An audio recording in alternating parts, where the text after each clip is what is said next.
Yeah, that was an incredible game that I just got through watching with Oregon and Colorado.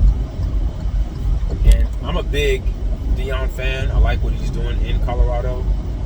But I think that the reason why some people are, I wouldn't say that they're against Colorado. It's almost as if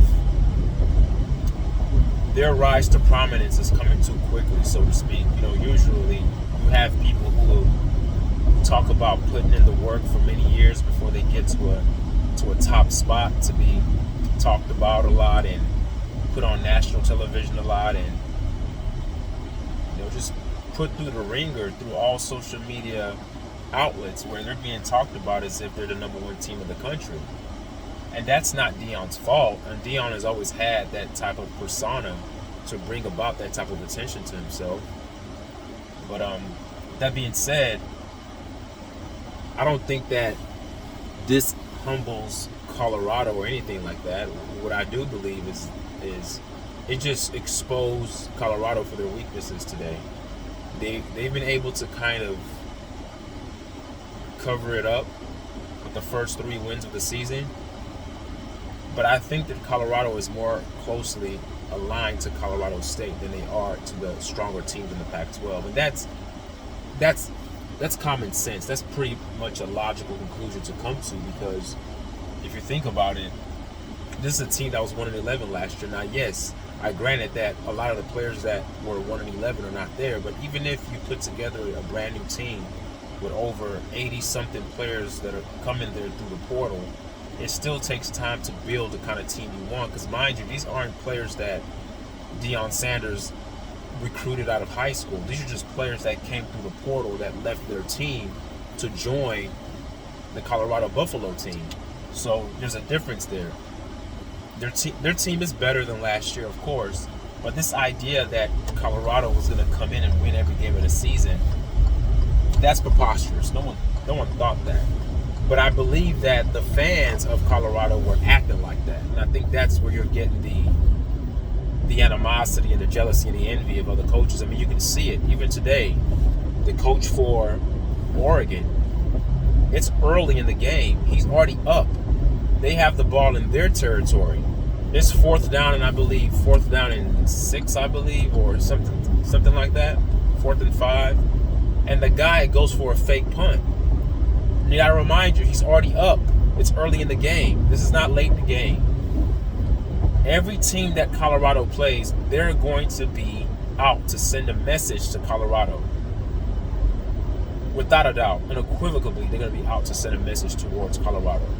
And this is something that Colorado has brought upon themselves, because you have a coach that's very flamboyant, and there's nothing wrong with that. Coach Prime is Prime. Like I said, I'm a huge Deion fan. But with that type of attention comes some residual baggage that comes with that. When you're winning, everything is great. And when you lose, it's not too great. So if, let's just say Coach Prime was just another run-of-the-mill coach, another average coach, right? An ex-football player, like synonymous to Eddie George. What Eddie George is doing in the, I forgot what college, I think Tennessee State, I believe, is who he coaches. He's in the HBCU right now. But let's just say Deion was just his personality was not Deion. There wouldn't be that much hate. And I don't want to say hate. I just think it's just jealousy. I think that, and it's not their doing. It's the media's doing. It's the mainstream media's doing. And what Deion has done, he's pretty much taken advantage of what the media does. It says, okay, I'm going to use all the attention that you guys want to put on us. I'm going to use it to get attention to my program, because he's thinking ahead. He's not thinking of just this year.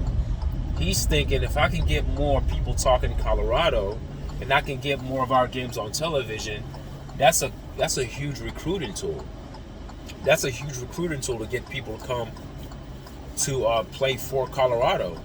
So with that being said, I think that type of publicity and all the attention that Colorado is getting, I think it just rubs a lot of people the wrong way, because it's happening too quickly. You have Alabama, who's won several championships. You have Georgia. You have Clemson. You have these other powerhouse schools who are not getting nearly a tenth of the attention that Colorado is getting. Now, mind you, this is a team that was 1-11. But again, that's the prime effect. So I like what happened today. I don't think it's something that people from Colorado should put their heads down about. I believe that this loss was needed. It puts everything back into perspective, and they're going to get blown out again by USC. Just to be honest with you guys, just because I'm a fan does not mean that I'm going to be bereft of common sense. I'm going to just throw my common sense out the window. Of course, a lot of people say things like, my head says Colorado would lose, but my heart says they'll win. Don't go with your heart. Go with your head. There's a reason why you have a brain. We all knew going into this game that Colorado was an inferior team. Even if they had Travis Hunter, they still were, going to be an underdog. It was a mismatch. I believe that what Oregon is what Colorado is aspiring to be. A team that's fast, that has speed in every position, and they play smart. That's where they want to be. And it's going to take some time to get there. People have to be patient. It's not going to happen overnight. But a lot of people, they were attaching, God to this, saying, God brought Deion here and they're going to win. Like, no. See, when you start adding religion to everything and start thinking that God has some kind of supernatural purpose for Deion being in Colorado, you're an idiot. You cannot. God, the ultimate creator of the universe, is not worrying about a damn football game in Colorado. Trust me. That's for human beings. That's for us. That's earthlings. Your Bible tells you guys that the kingdoms of this world are not synonymous or equal or equivalent to the kingdoms of where that God or that divine power is from. So you guys like to attach your emotions to things, and then people like that saying, I believe. Well, you can believe all you want. Oregon put a beat down on Colorado. You could believe all you want. I believe, we're coming, we're here. I think that it's great to hype up the school, but I think that it's going to have a negative residual effect. But it's okay. It's gonna make Colorado stronger, but they're going to get every team's best. Think about it. Oregon is up 35-0. It's 4th and goal. The coach decides to go for it. Can you believe that? He was trying to shove it down their throats to show America that, look, you're overlooking us, talking about them. And I think that's the problem. I don't think Deion is out there telling reporters and telling news networks to say, hey, don't talk about other teams, talk about us. It's the news networks that are driving the narrative and making Colorado bigger than what they are. Colorado is an up-and-coming team. Let's give them time to actually get where they need to be. This is their first year with their coach, so you have to actually put that into consideration. They're not going to come out like gangbusters and win every game. That's impossible. You have teams that are already established. USC's, the Oregons, the Washingtons, Florida States, the Clemsons, the Alabamas of the world. I mean, these teams are solidified. They are packaged and well prepared and equipped to contend. Colorado this year was not going to be in that position to contend for anything. We just wanted them to just improve off of a 1-11 record and be competitive. They're going to have games like this when they run against strong teams. And mark my words, USC would do worse to Colorado than what Oregon did to Colorado. Yeah, they will. Travis Hunter's not going to be back. Everyone knows you can run up and down the field on Colorado. Their run defense is horrible. They do not exert a pass rush. But those things were understood. Coach Prime said that. Remember, he made comments saying, I'm about 7 or 8 dogs away. I need to solidify my line, my D-line and O-line. Anyone can get talent and get speed on the outsides, but your team is nothing without those dogs in the middle that are fortifying the trenches, so to speak. It's like buying a pretty car. If the car is beautiful on the outside and the engine is corrupt, you have no car. It's eye candy. Right now, Colorado has eye candy. They have a great quarterback. They have great skill positions. They have Xavier Weaver. They have Horn. They have fast guys. They even have the Dillon guy, the running back, the small kid that's real fast, the fastest on the team. That's great. But what good is it if you can't open up holes for the kid to run through? So expecting Shedeur to commit miracles every game is unrealistic. They're going to go down 3-2 after USC, and then hopefully we'll see what they do against Arizona State. I wouldn't be shocked if they lost 3 in a row, that after this After the next 2 games, they're 3-3, but that's okay. That doesn't take anything away from what Coach Prime is and what kind of coach he is. He's a great coach. It's his first year, people, so we have to be realistic. These things that are happening, eventually, the law of averages were going to kick in, and all the stars are going to align and everybody will come back to reality. I think the hype train was a little bit too much. And I think people were losing, their sight of sanity. Like, oh, they're going to beat Oregon. I'm like, really? I looked on YouTube and I saw a lot of the voting, the polls that people will put up. They'll say, who do you think is going to win? And overwhelmingly, the majority of people were picking Colorado. I'm like, that's hype. These are mostly people who don't even watch college football. They don't follow it. They're just, Coach Prime in Colorado, yay. So that type of outcome of the polls that I saw just lets me know how easily fooled the American public can be. They can be easily fooled and manipulated. Whether you're talking about drugs and vaccine stuff and the stuff that happened with the pandemic, whether you're talking about those things, you can see why. Because people move off of emotion and they do not do research. Anybody who follows college football knew that Oregon was going to win. Now, what I did not want was for Oregon to embarrass Colorado, but that's what happened. They totally blew them out of the water. I mean, the last points that Colorado scored was just a concession. They kind of just, okay, whatever. Even though the coach for Oregon was coaching them up hard, he did not want Colorado to score a point.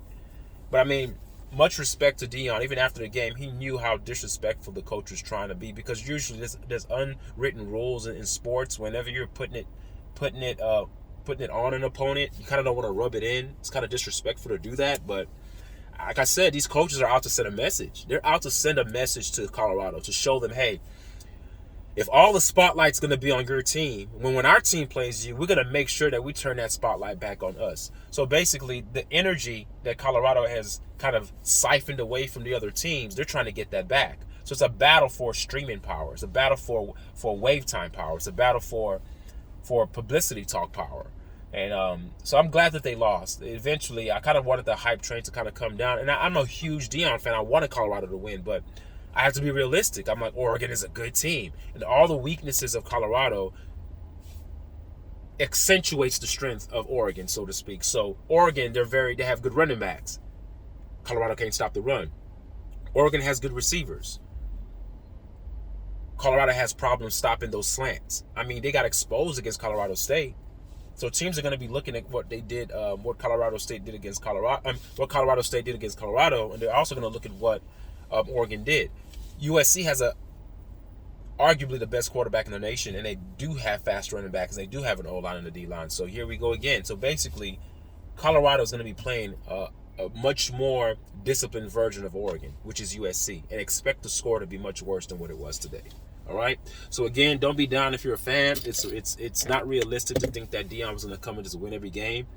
If I looked at the schedule even before the season began, I saw them losing to USC and Oregon. So I'm not surprised at that. I'm more interested this week to see the comments of the ones that were waiting for this to happen. I want to see what they're going to say, because I wasn't waiting for this to happen. I'm just an objective fan. I'm not looking for anybody's downfall or looking to prove a point. Like some people are out there saying that Deion needs to be humbled and stuff. No, it's football, guys. It's just a game. Nobody needs to be humbled. Deion has always been a flamboyant person. He's always had a magnetic personality, and he's always drawn attention everywhere he went. That's just the way he is. I mean, his nickname is Primetime, for crying out loud. So, I mean, a lot of the people who want him to come down, I think that's more off of envy and jealousy. Me, I just thought that the hype behind him was going to cause other teams to come harder at them, and it's showing. You saw the halftime speech by the coach. He actually wanted the microphone in there. He didn't care if Colorado would hear that, to use that as some type of fuel to motivate them to come out in the second half to play better. He didn't care. He just said, hey, this is what it is. They're looking for clicks. We're looking for substance. The game isn't won in Hollywood, it's won on the field. And they beat down Colorado. So hopefully all the coaches for Colorado, they can learn a lesson from this. And the players, they are getting humbled. If any of the players were getting too big-headed, even Shedeur, I didn't see him doing that little watch thing this game. He didn't do that. So I think that is good for them. I think you learn more in losses than you do in victory. So I think they should learn a lot from this. But give Prime this year, give him next year, that third year. it's going to be over for college football. Yeah, it's going to be over. You people thought Nick Saban was a powerhouse. Wait till he gets his players. It's done for college football. Right now, people can laugh and say he got blown out. It's cool. That's fine. He's his first year. He's a baby learning how to walk right now. When he starts walking and running, he's going to be running through college football for many, many years to come. Because his personality, people don't come to Colorado. They come to Deion.